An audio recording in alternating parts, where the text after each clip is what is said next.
103페이지 보시죠. 수면 중에 꿈을 꿉니다. 이 꿈 어떻게 볼 수 있느냐? 자, 사람들은 꿈에 관심이 많죠. 그래서 저한테도 가끔 꿈 내용을 막 적어서 보내주시고 해석해달라는 분들이 종종 계세요. 네. 그런데 이제 그분들은 꿈이 어쨌든 우리의 마음과 연관이 되니까 뭐 심리학자니까 뭔가 알 수 있지 않을까 하는데 사실 꿈에 대한 속설과 관심은 많습니다. 104페이지 보시면은 꿈에 대한 여러 가지 속설들이 있죠. 그런데 연구는 굉장히 적습니다. 그 이유는 꿈을 객관적으로 자료 얻기가 어려워요. 순수하게 그 사람의 주관적인 보고에만 의존해야 되잖아요. 그럼 그 사람의 보고가 진실인지 아닌지 판단할 수 있는 다른 기준이 없습니다.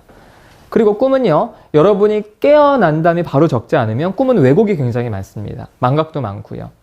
그래서 실제로 꿈을 연구하는 건 너무나 어렵다. 그래서 심리학설 중에 꿈을 연구하는 사람들은 굉장히 거의 이제 없다시피 하는데 상담을 하시는 분들은 내담자가 꿈에 대해서 적어올 때 꿈 이야기를 듣습니다. 그런데 꿈 자체에 대한 해석, 꿈 해몽을 해주기보다는 그런 꿈을 꾸고 나서 당신의 느낌과 기분이 어떠냐 이런 것들을 주로 많이 묻죠. 그래서 꿈 자체가 아니라 꿈을 통한 그 사람의 마음에 더 많이 관심을 갖습니다. 자, 프로이트의 정신분석은요, 꿈이 무의식의 발로다. 무의식이 드러내는 통로다. 그래서 꿈을 무의식에 이르는 왕도라고 할 정도로 꿈을 중요하게 여겼죠. 많은 분들이 꿈을 해석할 때 상징 해석을 한다고 생각합니다. 근데 정신분석에서의 꿈 해석은 상징 해석도 있지만 이것보다는 꿈에서 나온 여러 가지 단서들을 가지고 정신분석의 기법 중 하나인 자유연상을 해서 그 사람의 무의식을 파악하는 방식이에요. 그리고 융의 분석심리는 꿈을 통해서 미래를 알 수 있다는 꿈의 예지몽 역할을 인정하기도 합니다. 그런데 여러분 제가 초반에 말씀드린 정신분석과 분석심리는 현대심리학이 지향하는 과학이라는 기준에서 잘 맞지 않기 때문에 대부분의 심리학자들한테는 인정받지 못하는 거예요.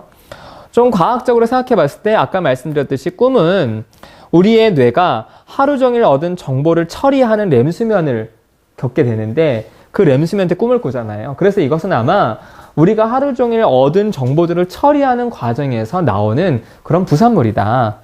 그러니까 여러분 뭐 만약에 오늘 이제 심리학 공부를 하고 집에 가셔서 오늘 밤에 꿈을 꾸실 때 제가 나올 수도 있어요. 그렇죠? 기분 나빠요? 나오기 싫어?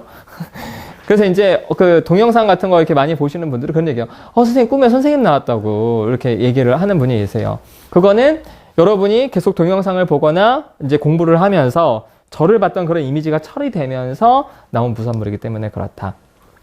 또 생물학적 입장에서는요, 뇌는 끊임없이 활동을 하는데 끊임없이 활동을 하면서 만들어온 여러 가지 이미지들이 활성화되었다가 그런 것들이 깨면서 그런 이미지들이 랜덤하게 조합돼서 말도 안 되는 엉터리 꿈을 만드는 거다. 꿈은 사실은 좀 말이 안 되죠.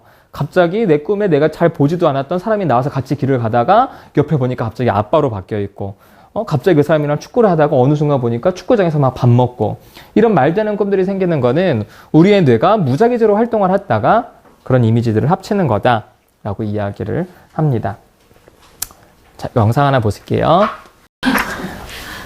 수면 중에 우리의 의식이 없는 게 아니라 우리의 의식이 사실은 꿈이라는 현상과 맞물려 있어서 외부에서 받아들인 것들을 꿈과 계속 연결을 시키는 거죠. 여러분 아침에 잠용종 이렇게 할 때 꿈에서도 잠용종이 있잖아요. 근데 꿈에서 잠용종을 눌렀어. 근데 안 꺼져. 실제에서 이렇게 하고 있으니까 이제 그런 것들. 그래서 꿈이 우리의 뇌에서 일어나는. 저는 꿈 별로 신경을 안 써요. 꿈 잘 기억도 선명하게 잘 못하기도 하고 꿈을 꿨을 때 그냥 그렇구나 싶은데 이제 어떤 분들은 꿈에서 어떤 걸 꾸면은 거기에 영향을 되게 많이 받으시는 분들도 있는데 자기가 꿈을 꿔놓고 꿈이 마치 외부에서 온 계시처럼 생각하는 거는 사실은 좀 이상한 논리예요. 그렇죠? 자기 머리에서 나온 건데. 그래서 꿈이 여러분이 그렇게 일상을 뒤흔들 정도로 크게 좀 가중치를 안 두시는 것도 좋겠다.